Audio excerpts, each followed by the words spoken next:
الحمد لله نحمده ونستعينه ونستغفره ونؤمن به ونتوكل عليه ونعوذ بالله من شرور أنفسنا ومن سيئات أعمالنا من يهده الله فلا مضل له ومن يضلله فلا هادي له ونشهد أن لا إله إلا الله ونشهد أن محمدا عبده ورسوله أما بعد فأعوذ بالله من الشيطان الرجيم بسم الله الرحمن الرحيم وأقيموا الصلاة وآتوا الزكاة واركعوا مع الراكعين صدق الله العلي العظيم. محترمو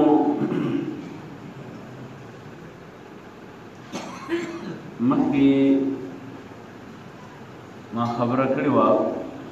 چې موږ به انشاءالله د فضائل الاعمال یعنی د اعمالو په فضایلو باندې ډېرې جملې چې دي نو بحث وکړو.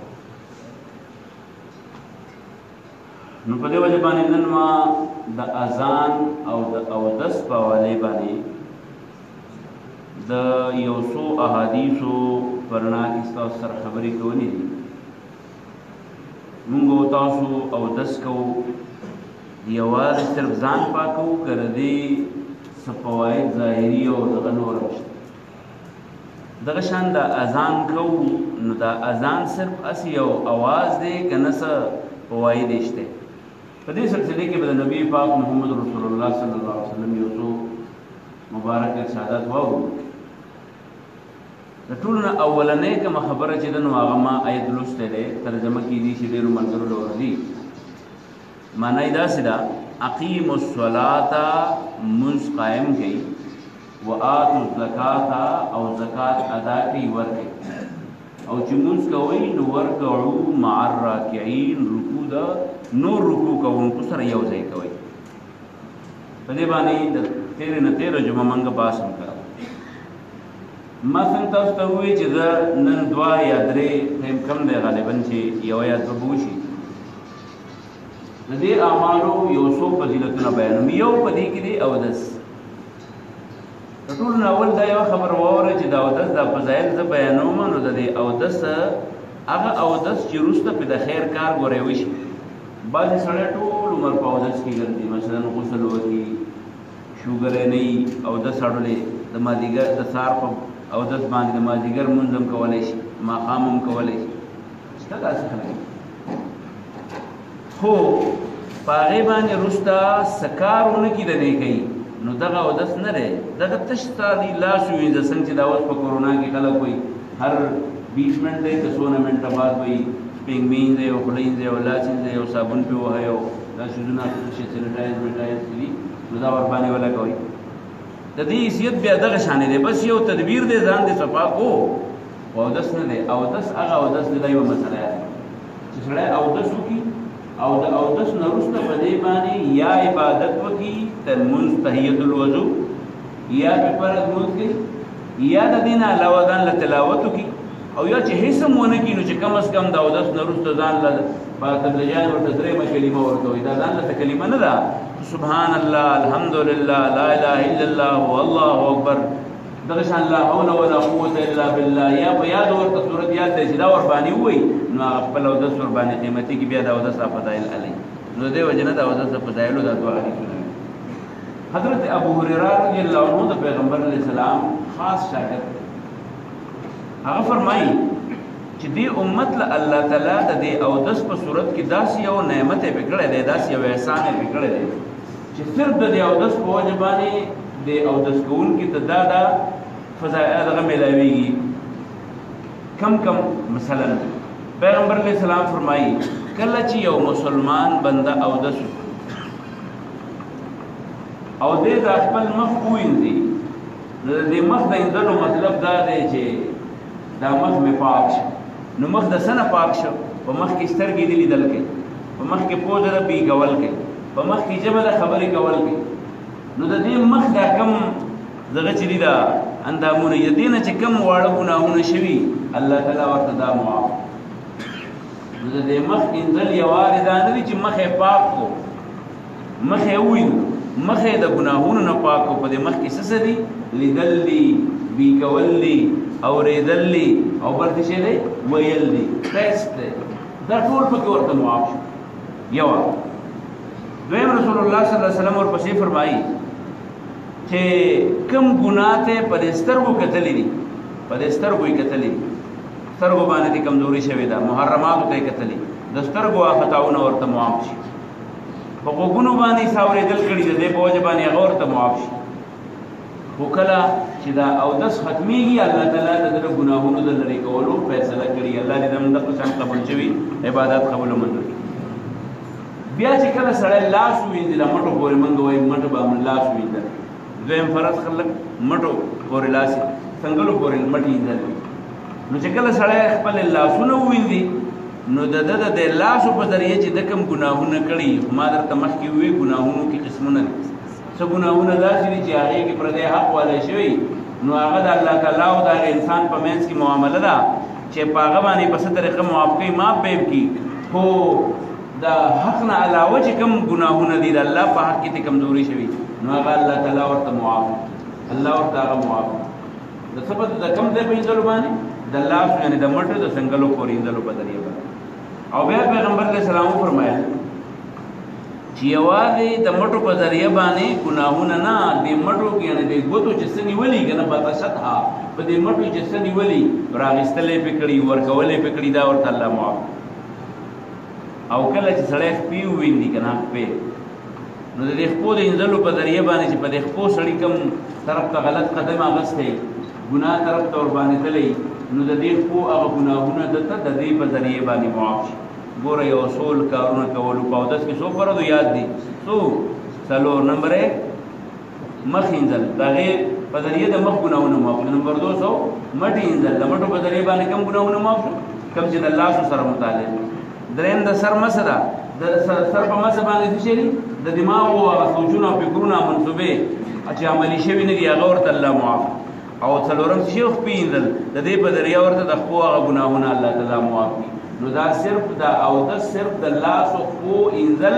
او د سر مسه کول نه دي بلکې دا یو احساس دی چې ذهن ته کوز شي چې د دې په ذریعه الله تعالی ستا ګناهونه د لاس او خپو د کتو د اورېدو د سوچونو فکرونو او د ګرځېدنې او د رانیونې او د ورکونې دا الله تعالی سړي ته معاف کړي نو لوی عمل دی که وړوکی عمل دی دا اودس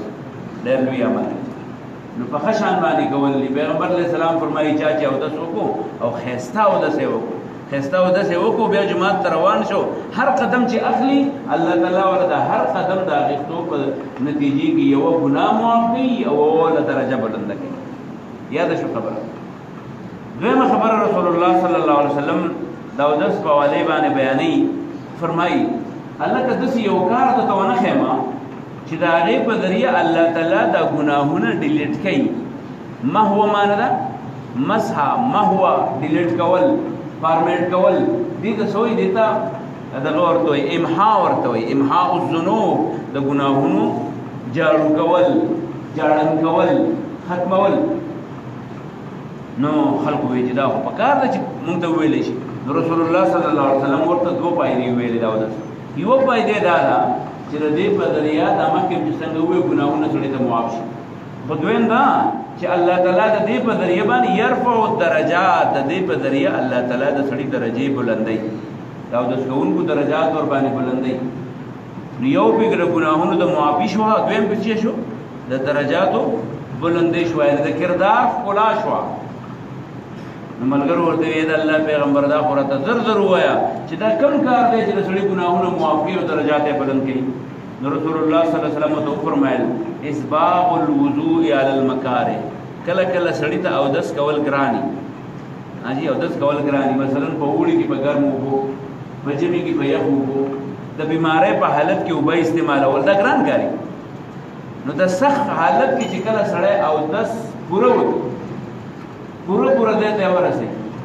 نو دا کار چې دی دا د سړي یو ګناهونه معاف کوي او دویم چې دی نو درجات وله بلند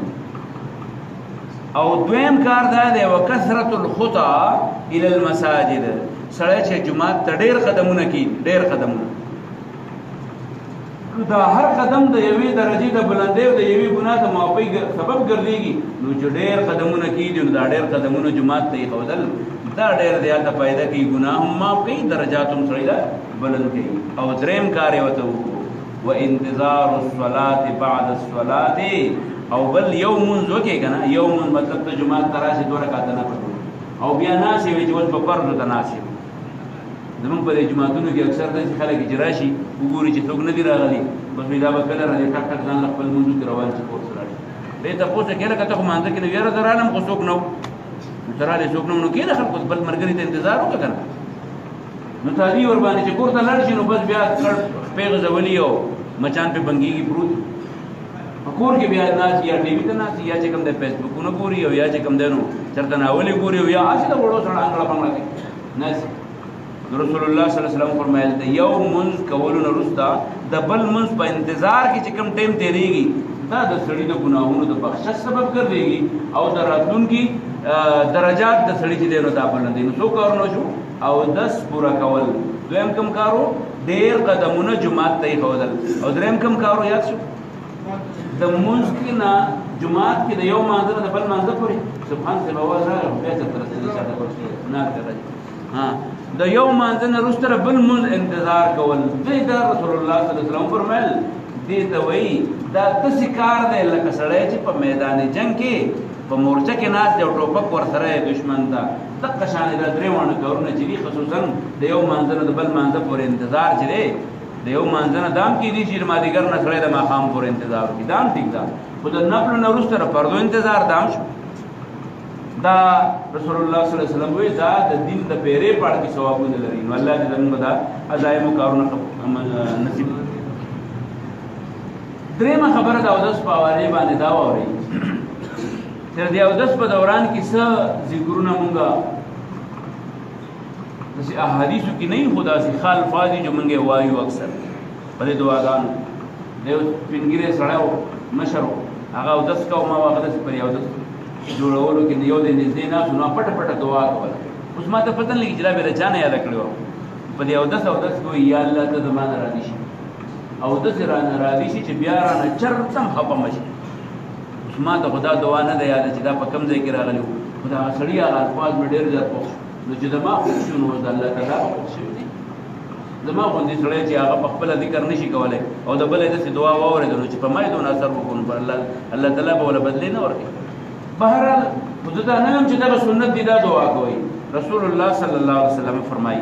کوم سړي چې اودس وکړو من توضع چا چې اودس وکړو او اودس یې داسې ونه کړو لکه څنګه چې